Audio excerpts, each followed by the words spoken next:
E nós vamos ficar em pé para ouvir a leitura do Santo Evangelho. O Evangelho que está escrito em Lucas, o capítulo 5, os versos 1 a 11. Evangelho segundo São Lucas, capítulo 5, 1 a 11. Onde lemos assim, página 1474.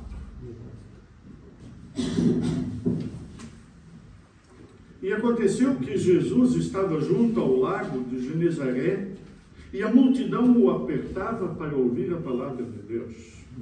Então ele viu 2 barcos junto à praia do lago. Os pescadores tinham desembarcado e estavam lavando as redes.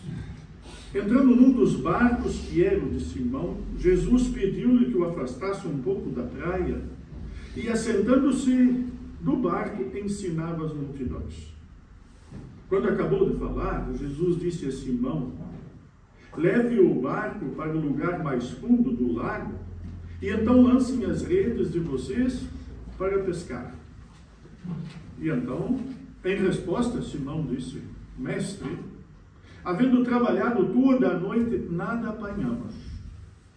Mas sobre esta palavra, esta sua palavra, lançarei as redes. Fazendo isto, apanharam grande quantidade de peixes, e as redes deles começaram a se romper. Então fizeram sinais aos companheiros do outro barco para que fossem ajudá-los. E foram e encheram ambos os barcos, a ponto de quase afundarem. Vendo isto, Simão Pedro prostrou-se aos pés de Jesus, dizendo: Senhor, afasta-te de mim, porque sou pecador.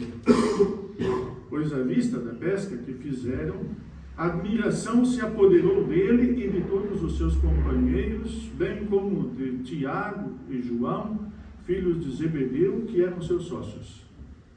Então Jesus disse a Simão: não tenha medo. De agora em diante você será pescador de gente. E arrastando eles os barcos para a praia, deixando tudo, os seguiram. Até aqui a leitura do Santo Evangelho. Que Deus nos ilumine ao meditarmos na sua palavra. Podem sentar.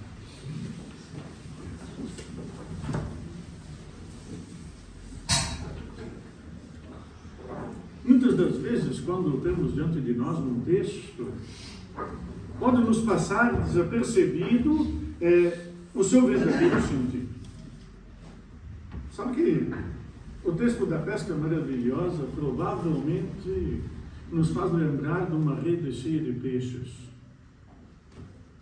Mas provavelmente também desviou-nos a atenção daquele que é o sentido do texto, daquilo que Jesus diz, de qual é a rede e qual é o peixe que ele fala. Jesus estava ali à volta do lago, e diz o texto que a multidão o apertava, porque a multidão queria ouvi-lo falar. A fama de Jesus já tinha corrido por aqueles lugares. Jesus, veja, nós não temos notícia de Jesus ter sido um Cícero, o dono da oratória, um homem que falava bonito. Não temos essa notícia, mas temos uma outra. Quem ouvia Jesus ficava admirado da sua autoridade. E sabe, falar com autoridade é algo curioso. Nós conhecemos campanhas políticas, e este ano vamos ter campanha política, e no ano seguinte de novo. E quando ouvimos as campanhas políticas, nós sabemos qual é a diferença de uma palavra que vale a pena ouvir e de uma que não vale. Pois não? Algumas já vamos dizer, é sempre a mesma coisa. Aquelas palavras. Portanto, Jesus não falava assim. Ninguém disse que Jesus, está sempre a dizer a mesma coisa. Não. Mas isso já disseste e não cumpriste. Não. É que Jesus diz, ele é o que diz e cumpre o que diz. E por isso a sua palavra é uma palavra de autoridade. Nós não sabemos o que Jesus pregou aqui. O texto não diz. qual foi o tema da pregação de Jesus. Mas nós sabemos que, assim que Jesus terminou de pregar, ele tinha entrado no barco de Simão. Eles tinham lavado as redes, portanto, eles andaram a pescar a noite toda. Quem sabe da pesca, depois que chega da pescaria, tem que lavar as redes, arrumar tudo. Eles tinham arrumado tudo. E agora Jesus diz: olha, ide ao mar, leve o barco para o lugar mais fundo do lago e então lancem as redes de vocês para pescar. Isto aqui é curioso, porque não era a hora de pescar. A hora de pescar já tinha passado. Isto aqui era perto do meio-dia, não é hora de lançar redes. E Pedro chama a atenção. Pedro diz assim: ó, mestre, nós trabalhamos a noite toda e não pescamos nada. Nós fartamos de trabalhar e não apanhamos absolutamente nada. E aqui nós temos um carpinteiro a ensinar um pescador a pescar. Porque ele diz: lancem as redes no fundo. Jesus, e Pedro responde: sob a tua palavra vou lançar as redes. Sabe, às vezes é preciso pescar em águas profundas. Às vezes é preciso ir mais fundo nas coisas. Às vezes é preciso ir mais fundo também na palavra de Deus. E Pedro, a confiar em Jesus, diz: sob a tua palavra lançarei as redes. Sabe, nós conhecemos esta história de trabalhar e do trabalho não render. Conhecem isso?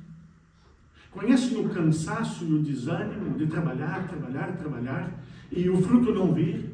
Já vos aconteceu isso? E às vezes estar farto, cansado e não ver sucesso. Portanto, nós temos aqui o fracasso e o sucesso num texto. Os discípulos conheceram o fracasso. Mas agora Pedro sabe, este Jesus que sabe falar, sabe o que diz, que ele conheceu faz pouco tempo, mas que já curou a sua sogra, que já anunciou a sua palavra e o chamou para ser seu discípulo, ele acredita nele. E é só esta palavra que ele vai lançar a Deus. Sabe, aqui é bom lembrarmos sobre qual palavra nós lançamos as redes. Qual é a palavra sobre a qual nós vivemos e somos capazes de pescar mais fundo ou em águas profundas.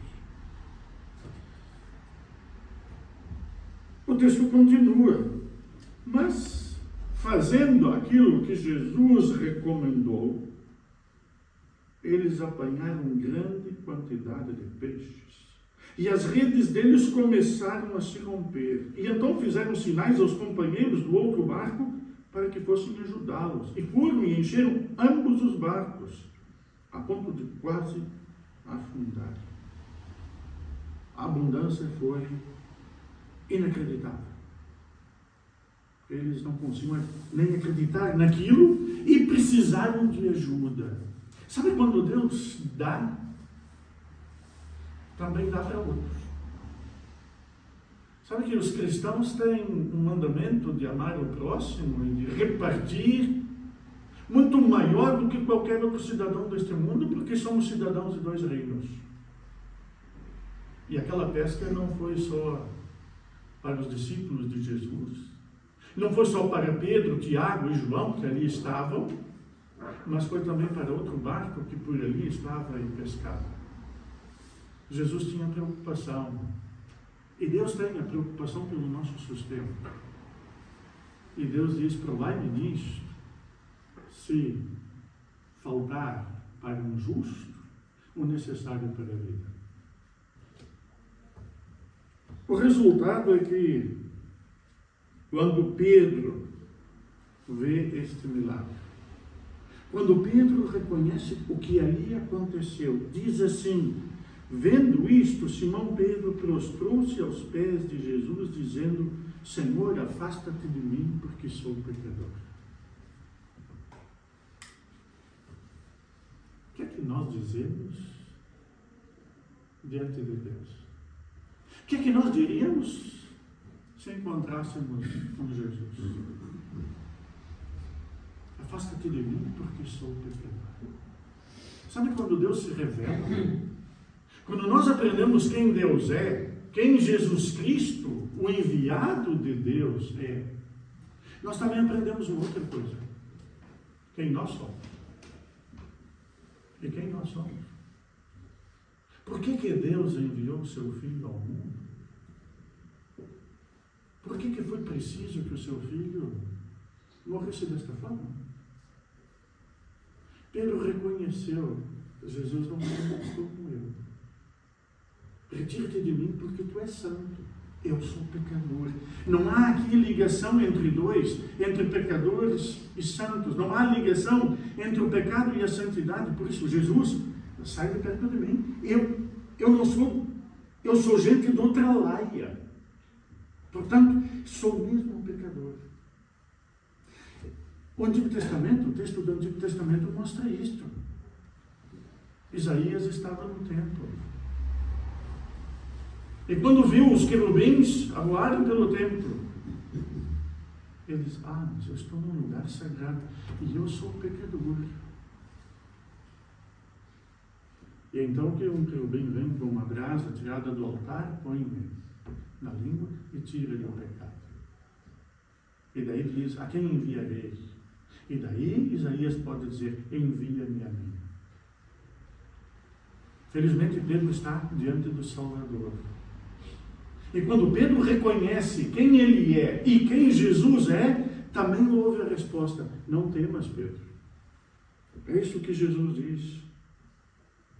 Não temas, não tenha medo.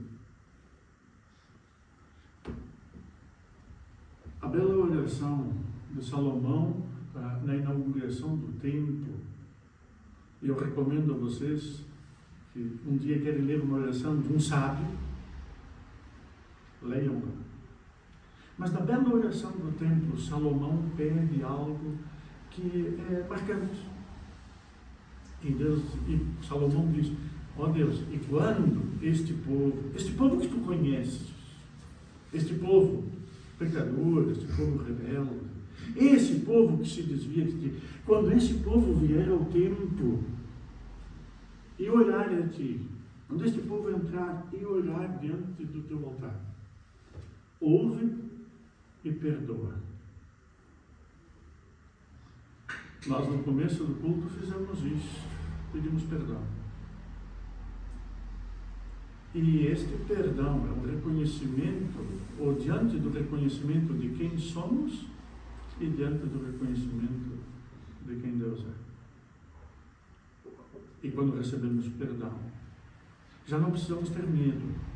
Já não há separação entre o santo e o pecador. Porque o pecador perdoado foi tornado em filho de Deus e foi tornado santo para a salvação e para a vida eterna. Não tenha medo, diz Jesus a Pedro. Mas daí nós podemos tirar aqui umas lições do texto, que são as consequências da obediência. A consequência de Pedro ter feito o que Jesus disse. E talvez repensarmos a nossa vida, a consequência das vezes que nós também fazemos o que Deus mandou e das vezes que fizemos o que Deus não mandou. E saber daqui o resultado, as consequências. Depois disso, também podíamos perguntar, é que, diante de uma pesca destas, o que fazer? Jesus não mudou a profissão deles. É curioso. Jesus não disse a Pedro: agora tu vais deixar de ser pescador. Mas Jesus disse a Pedro: agora tu vais pescar gente. Agora tu vais pescar homens. E é curioso essa expressão. ser pescador de homens. Sabe que na Bíblia o mar é chamado de o mar da perdição. E, portanto, pescar homens seria o ato de tirar do mar, do mundo, do mar de perdição e salvá-los, colocá-los no barco da vida. E agora essa seria a tarefa de Pedro e dos discípulos. Agora sereis pescadores de gente. Agora sereis pescadores de homens. Mas há aqui um problema, não? Imaginem vocês. Agora que nós descobrimos um bom pescador, agora que nós descobrimos quem sabe dar informações onde está o peixe, agora que nós podemos fazer fortuna com a pesca, agora nós vamos deixar de pescar peixe e vamos pescar homens? Sabe que o texto diz assim: e arrastando eles os barcos para a praia, deixaram tudo e o seguiram.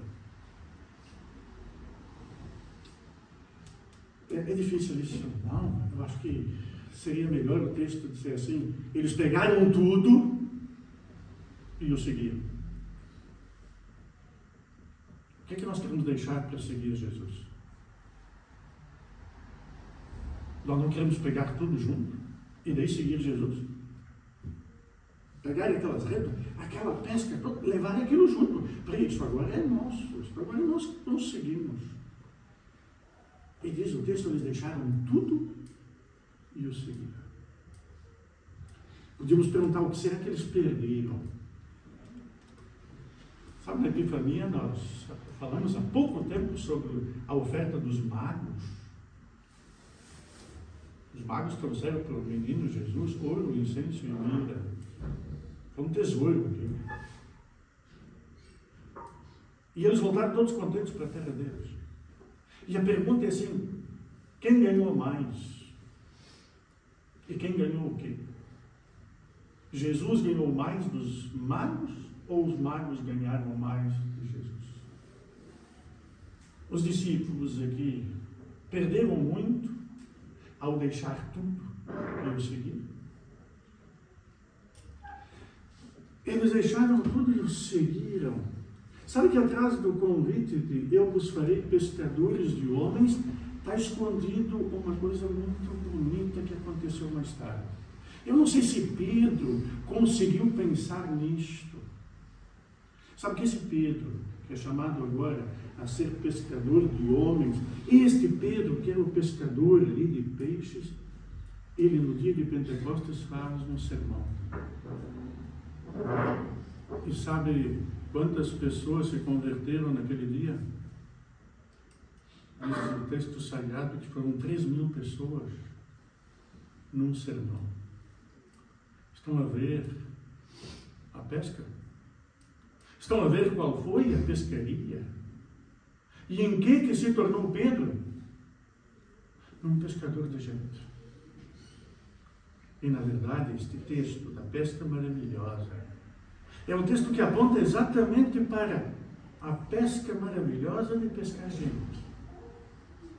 E de como Deus usa aqueles que Ele chama para proclamar o seu Evangelho e por pessoas que estavam perdidas no mar de condenação, no mar de pecados, no mar que os conduzia à morte. E os pesca e põe no barco no qual Jesus está, no barco que conduz para a vida e para a salvação eterna.